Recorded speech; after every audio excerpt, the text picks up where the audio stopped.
Now, Fox Weather is your Hurricane HQ. We have an update on the outlook for the Atlantic hurricane season. Colorado State University lowering their predictions. They once again are dropping the number of named storms and hurricanes. So let's dive into this update with Fox Weather hurricane specialist Bryan Norcross. Bryan, thank you so much for joining us here this afternoon. We always appreciate your expertise. The forecast we're expecting at 9 named storms and 4 hurricanes now, only expected or at least forecasted 1 major hurricane.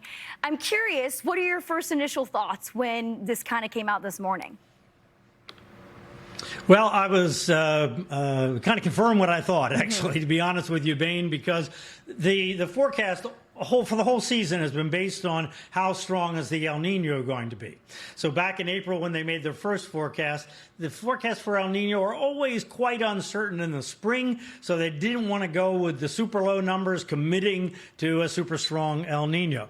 Then more inclination that it was going to be strong for June, and now even more inclination. So that's why you see 13 was the number of named storms in April, 11 in June, and then down to 9.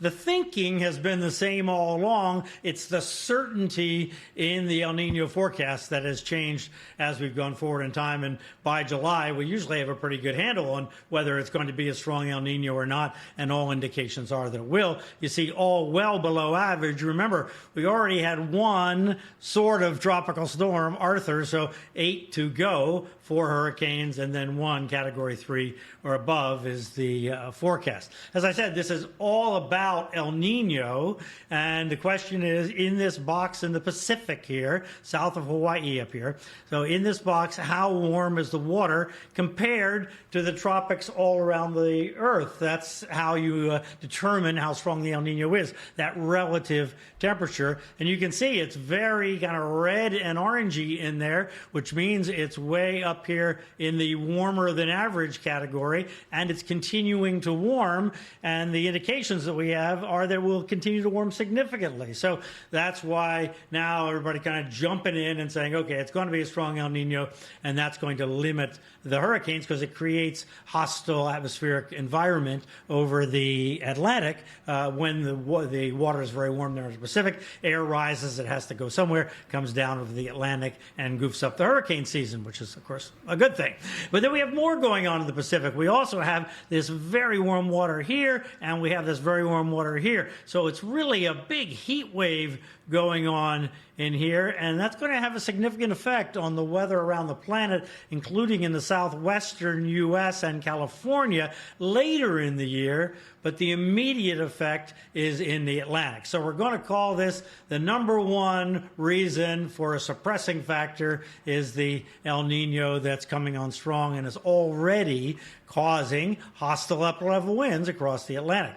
But the second issue on the list here is the cooler water than we've seen recently. It's on average just about the long-term average there from the Atlantic across the Caribbean, but significantly cooler than the last few years. So we'll call that a suppressing factor toward not making the numbers higher.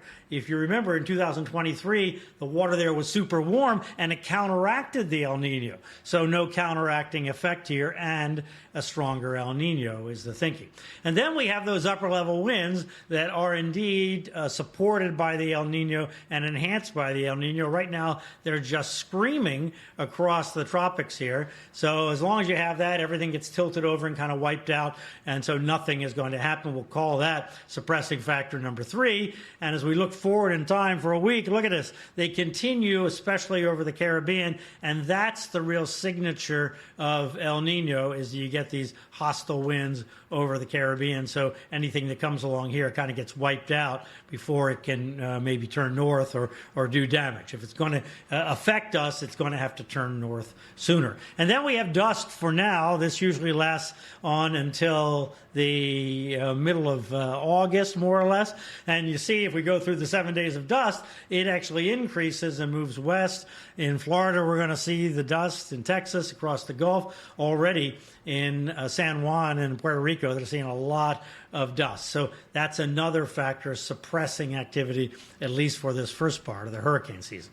All right, now we have a factor, though, that we're going to pay attention to later on in the year as we get systems that come over here and kind of want to move north, maybe, if we see one of those. Here, this is where things look like if they're going to be supportive of development, it's going to be in this area. The water is extra warm there, Bain. So that's the big question, is exactly what's the storm track going to be. If it stays south, it looks like totally hostile conditions.